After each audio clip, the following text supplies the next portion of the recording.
کریم صلی اللہ تعالی علیہ وسلم کی حدیث پاک ہے۔ آپ کی حدیث پاک سے لیا جائے کہ صحابی کی شان، مرتبہ، اس کا تعارف کیا ہے،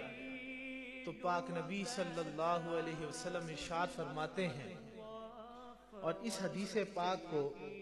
حضرت جابر نے روایت فرمایا ہے، اور یہ نسائی میں بھی موجود ہے، ترمذی شریف میں بھی ہے،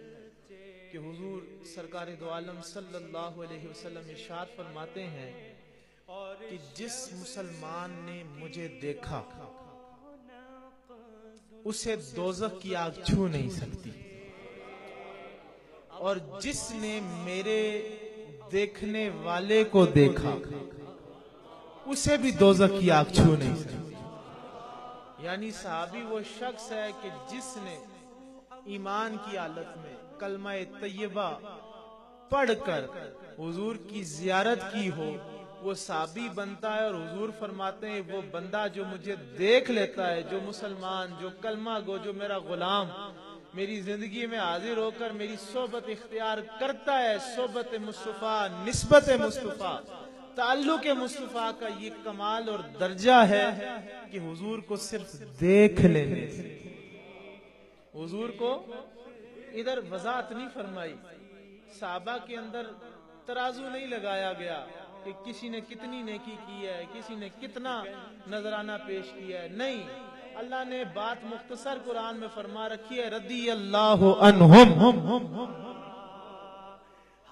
اور حضور مصطفیٰ کریم کیا فرما رہے ہیں کہ جس مسلمان نے مجھے دیکھا، یعنی حضور کی خدمت عالیہ میں جس بندے نے بھی حاضر ہو کر ایمان والے نے کلمہ پڑھا، حضور کی زیارت کی، شان، مقام، مرتبہ یہ ہے، حضور فرماتے ہیں جس نے دیکھ لیا اس کو دوزخ کی آگ نہیں چھوئے۔ اور حضور مزید فرماتے ہیں، میرے پیارے آقا صلی اللہ علیہ وسلم کی حدیث ہے کہ مبارک ہو اس شخص کو جس نے مجھے دیکھا اور ایمان لایا، اور مبارک ہو اس شخص کو جس نے میرے دیکھنے والے کو دیکھا، اس کو مبارک ہے اور اس کے لیے بہترین ٹھکانہ ہے۔ یہاں بات صرف صحابی کی نہیں، جو صحابی کے دیکھنے والا ہے اس کو بھی آگ نہیں چھوتی، اور وہ بھی مبارک بات کا مستحق بنتا ہے۔ اور اگر غوث پاک کی خدمت میں جائیں تو صحابی کیا ہے کہ آپ فرماتے ہیں کہ ادنے سے ادنا درجے میں صحابی ہے، تو میرے شیخ الشیوخ رحمت اللہ علیہ فرماتے ہیں کہ حضور کا پیارا غلام اگر کسی سواری پر تشریف فرما ہو تو اس سواری کی ٹاپوں کے ساتھ جو ریت یا مٹی کے ذرات لگتے ہیں، ان کی بلندی، ان کا مرتبہ اس قدر اعلیٰ ہے، وہ اس قدر بلند ہے، اس میں اس قدر انوار اور تجلیات ہیں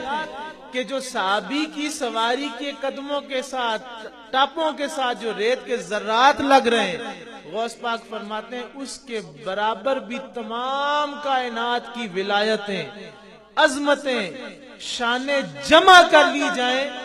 تو وہ ذرہ ریت کا پھر بھی افضل ہے، وہ صاحب۔ اور صحابہ کی شان کہ جناب سیدنا عمر فاروق رضی اللہ تعالیٰ عنہ، میرے اور آپ کے آقا، ہمارے لیڈر، ہمارے